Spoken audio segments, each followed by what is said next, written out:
So I had this idea, and it involves a scrap piece of fabric. This was left from the curtains that I made for the dinette, and grosgrain ribbon. So what I've done already is I pressed in, this is 17 by 17, okay? And it happened to be this size. I didn't cut it to that size. I just found this and I thought this will work for what I want to do. I'll show you what this is going to be in the end. See if you can guess. I folded in an inch on each end. I've already stitched this one down, so I need to stitch this in. So let's turn the camera and pick this up. Oops.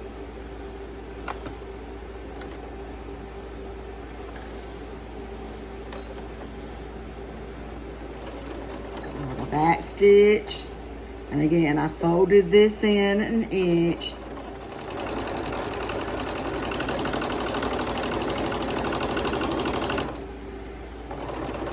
So I'm close to the edge, the raw edge. Back stitch.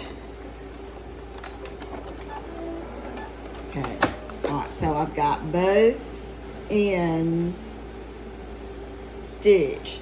So what I'll do now is I will fold right sides together to form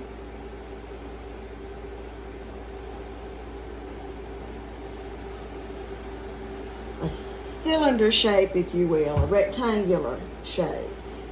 Openings on this end, opening here, and then I'll stitch here. But what I'm gonna do is I'm gonna leave a very small opening, but large enough for the ribbon to thread through, okay? So I'll stitch from this folded over edge in, back stitch it, and then that'll take care of it. Let me just show you as I go along. I might not be explaining it well enough to fully understand. So let's take it back to the machine. All right, I need to leave enough of an opening that I can thread this ribbon through. I'm just gonna put, oh, I don't know, maybe a 1/4 inch seam in it.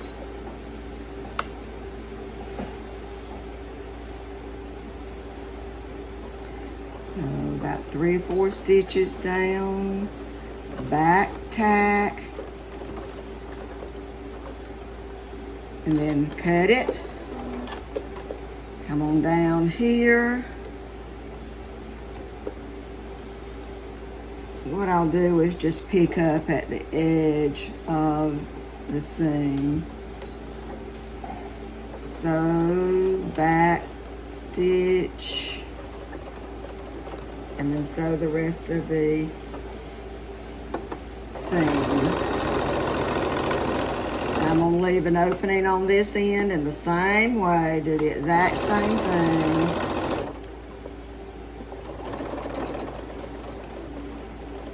So I'll back stitch. That's just to keep the thread from unraveling. And then I'll come up here. You double check, make sure that this is gonna be, yeah, that'll work.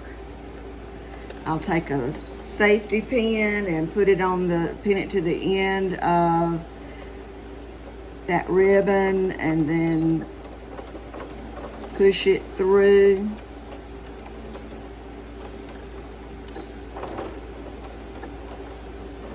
Okay, so what we have now is a sleeve, if you will. Okay.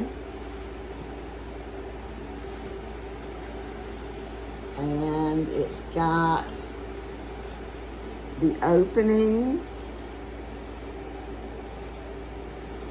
on both ends.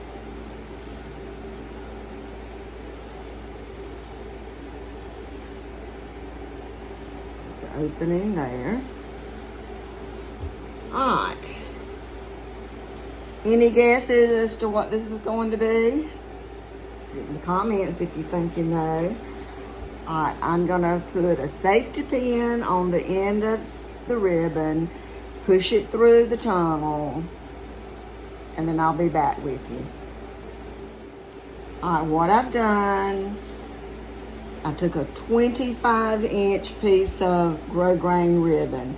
I just chose 25 inches, and I simply chose that measurement by laying out the ribbon along the tunnel area before I actually stitched it down on this side, and had me some overhang. This is going to be gathered up and a bow tied, so I wanted to make sure I had enough to make a good bow. The streamers on it, you know, that's not of real importance. So I put the safety pin in the end, sent it through that little opening, and there's the end coming out. So I have, and I want to be careful, make sure I don't pull it all the way through. So I have a gathered end here, okay?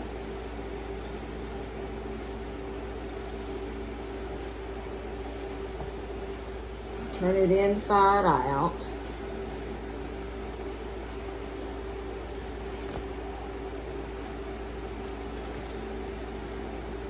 And I've got my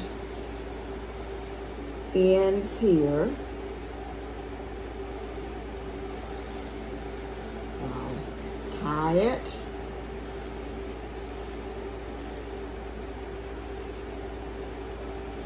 Tie a bow.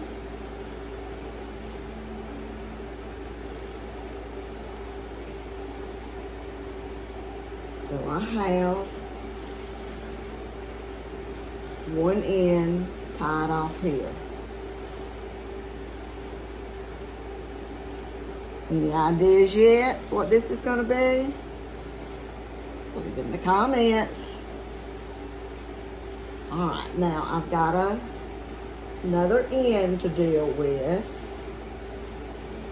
So I think I'm going to take, again, I'll just work with 25 inches. I can always trim it down. And again, there's no right or wrong. I'm just kind of making it up as I go along. Like I said, I had this idea and I know what I want it to look like. I just got to make it happen. So I've got 25 inches. I'll cut that. And I'm thinking I'm going to do this a little bit different, but 25 inches is going to give me enough to work with. Like I say, I can always trim it down. So I need to thread it through in the same way that I did the other one, which is safety pin. And I put it in like so, because if you put it in towards the very end as you're pushing and pulling, pushing and pulling to get it through the tunnel, this ribbon will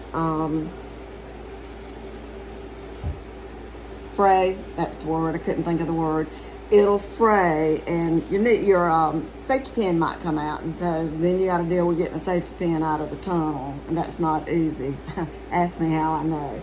All right, let me thread this through and be back. All right, you can see what I mean when I said to make sure that you put the safety pin down away from the very edge, because see if you, I think you can see, yeah, you can see it right there with shining through the light, the holes that were made by the pushing and pulling and tugging to get it all the way through the tunnel. So that's no problem though, because I've got enough length. Now I'm going to pull it just a little bit, just a little bit of gathering to it, for no reason other than it helps that opening, the look of it. It's strictly a look thing. And I'm going to make this into a loop for hanging. And so what I'm going to do is I'm going to take and tie it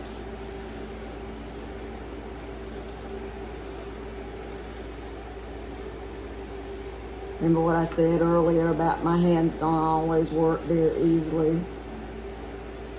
So I think a loop like that will work. Again, there is no pattern for this. I'm just kind of making it up as I go along. That's about a 2-inch loop. You can make it however you want it. But I'm gonna knot that.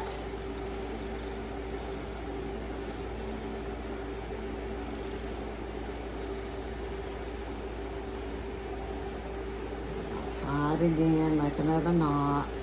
You could stitch it if you wanted to, but I've got a loop. And then I'm gonna cut the ends, and these happen to be my craft scissors, and they're not the sharpest scissors in the bunch. Cut it. All right, it's finished. Got the end tied up tighter. All right, one last time. Any ideas of what this might be? I haven't pressed it or anything like that. I'm not going to. You can, if you choose to make something like this, you can press it. When you see what I'm going to be using it for, you can better understand why I'm not going to take time to pull the ironing board out and the iron and press it. All right, let me go inside the house. I like that I am saying the house. The RV is my home. It is my house now. And I'll probably still refer it as the RV. I mean, that's what it is. But it's my house. It's mine and Gary's home sweet home. So I'm going to try my best to refer to it as the house. So let's go inside the house. All right. Have you guessed? You think you got it right? If you said this is a way of neatly storing grocery bags, winter chicken dinner, you got it right. This is my solution to keeping these grocery bags stored in a neat way, okay? I took scrap fabric. You can see right here, that's the portion of the dinette curtains that I had this left over. And just to recap the way I did it, you can make it to your specifications, but I took a 17-inch, 17 by 17, and folded under an inch on what's going to be top bottom. I did press that in place. It's just easier for it to keep that fold. And then I stitched along the top and the bottom, folded it right sides together, and stitched the inside seam. But remember, I left an opening at the very top. I stitched about maybe 1/4 of an inch down from the folded edge, skip for the width of the I think it was 3/8 grosgrain ribbon. You can use any size ribbon you wish. You know, that's just what I had on hand. Skip enough for that ribbon's width, and then finish sewing all the way down, leaving the same kind of opening on this end because you're going to put ribbon through both ends. On one end, you want it tight. I took a 25-inch length, your specifications, however you want to do it. I tied a bow. Top part, same length, 25 inches. I tied a knot in this to form, when I pull it up just a little bit tighter, to form a loop, and I'll hang it either on an S hook in the utility room, or I may put a command strip hook on the wall and use it in that way. So that's the bag. Now this, how did I do this? All right, this is the way I do. I take a grocery bag, and you can find this on Pinterest. That's where I found it to begin with. Take the grocery bag, flatten it out, fold it over, flatten it as much as you can. I fold it over again, and then you take and you just simply fold it up. Now you want to leave a length because you're going to take another that you've already done, and you're going to lay it on top. See, I've got this length here left. I'm going to lay this one. I'll do it. Let me fold this over again. And just continue in that way. Now, I've already done a little bit of a bundle here. Let me add these two and that up. This is adding it to the bundle that I had already created. And then I just keep going with it. Again, take your grocery bag, flatten it out, fold over, lay it on top of the bundle you started, and keep going. The idea is that the handles that's left, that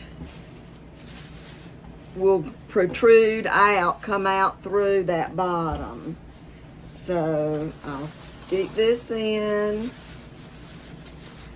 grab that, and hopefully it'll work that way. I've seen where some just stuff the bags in there and, you know, just randomly pull them out. So if this works, you pull out a bag,